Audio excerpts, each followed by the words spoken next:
स्निथि उदांस्रि सानखौ गाजा गोमजायै खुंफुंदों 29 नं सुक्लाय सेरफां बियाबाव सेन्ट्रेल स्टेडियामाव।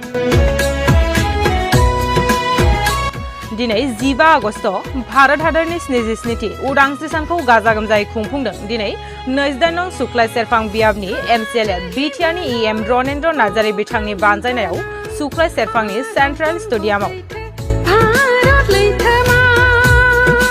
गिबि हाबाफारि बायदियै फुंबिलिनि 9 रिंगायाव माहारियारि फिरफिलाखौ बिरहोनाय जायो। बे माहारियारि फिरफिलाखौ बिरहोयो बिटिआरनि मावफुं सोद्रोमा रनेन्द्र नार्जारि बिथाङा। बेनि उनाव फुंबिलिनि 10 रिंगायाव गुबुन गुबुन फरायसालिनि फरायसा फरायसुलिफोरनि पेरेड आरो हादोर अनफावरि मेथाइ रोजाबनाय मोसानाय बायदि बायदि हाबाफारि लानाय जादों।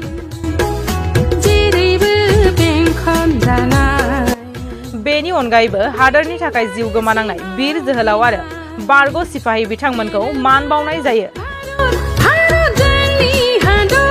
मख'नो गोनांदि बे 27थि उदांस्रि सानाव सुक्लाय सेरफां बियाबनि सिङाव थानाय मेलेमजिबि बिथांमोनाबो बे हाबाफारियाव बाहागो लायो।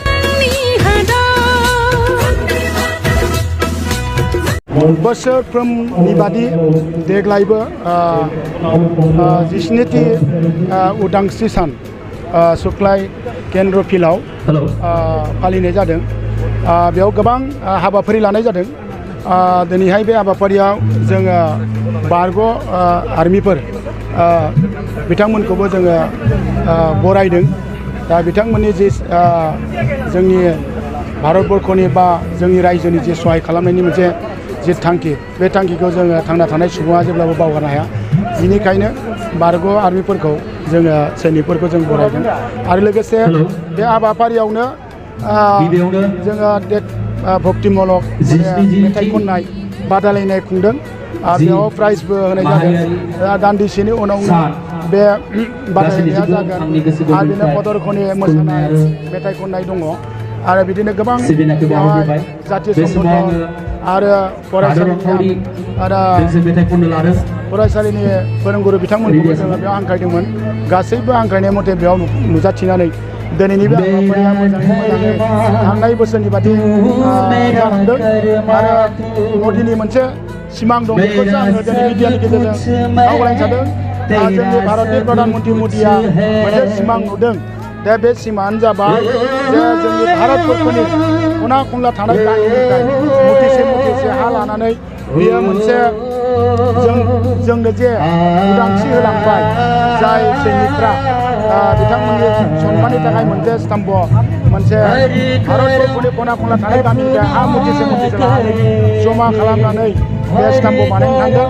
बेनिखायनो आं खावलायदों बे हा मुथिसे बे खावलायनाय 23 तारिखआव जाहाथे गावनि भिसिडिसिआव थांनानै मोनफ्रोमबो गामिनि रायजो राजाया मुथिसे हाखौ 23 तारिखआव जाहाथे भिसिडिसि अफिसाव जमा होयो।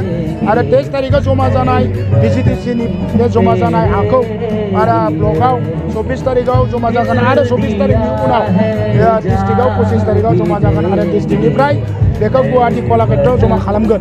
गासै आसामनि गासै गामिनिफ्राय फैनाय जमा जानाय हाखौ आरो बे जमा आसामनि गामिनिफ्राय जमा जानाय हा मुथिसेखौ गासै गामिनिखौ जमायै दिल्लीयाव फाथायनाय जागोन। आरो नरेन्द्र मदिया बे सिमां नुदों मोनसे स्तम्भ, गासै गामिनि हाखौ जमा लानानै थारमाने जोङो गासिबो गामिजों ज' जानानैसो जों मोनसे भारतबर्ष बेखौ मोनसे सिनायथि होनो थाखाय मदिया मोनसे सिमां नुदों। गासिबो खना खनला गामिनिफ्राय हाखौ जमा खालामोनसो जोंनि शहीदफोरनि मुङाव बिसोरखौ सिबिनायनि मुङाव मोनसे सिमां लादों जे स्तम्भ मोनसे बानायनाय। बेखौ जाहाथे बयबो रायजो राजाया जाहाथे मदिनि खावलायनाय बिनि सिमांखौ जाफुंनायाव हेफाजाब खालामो। 23 तारिखआव जाहाथे भिसिडिसि अफिसाव गावनि गामिनिफ्राय बयबो रायजो राजाया मुथिसे हा जाहाथे भिसिडिसि अफिसाव जमा होयो। बेखौनो आङो दिनैनि बे 27थि उदांस्रि सानाव बयबो रायजो राजाखौ आं खावलायगोन।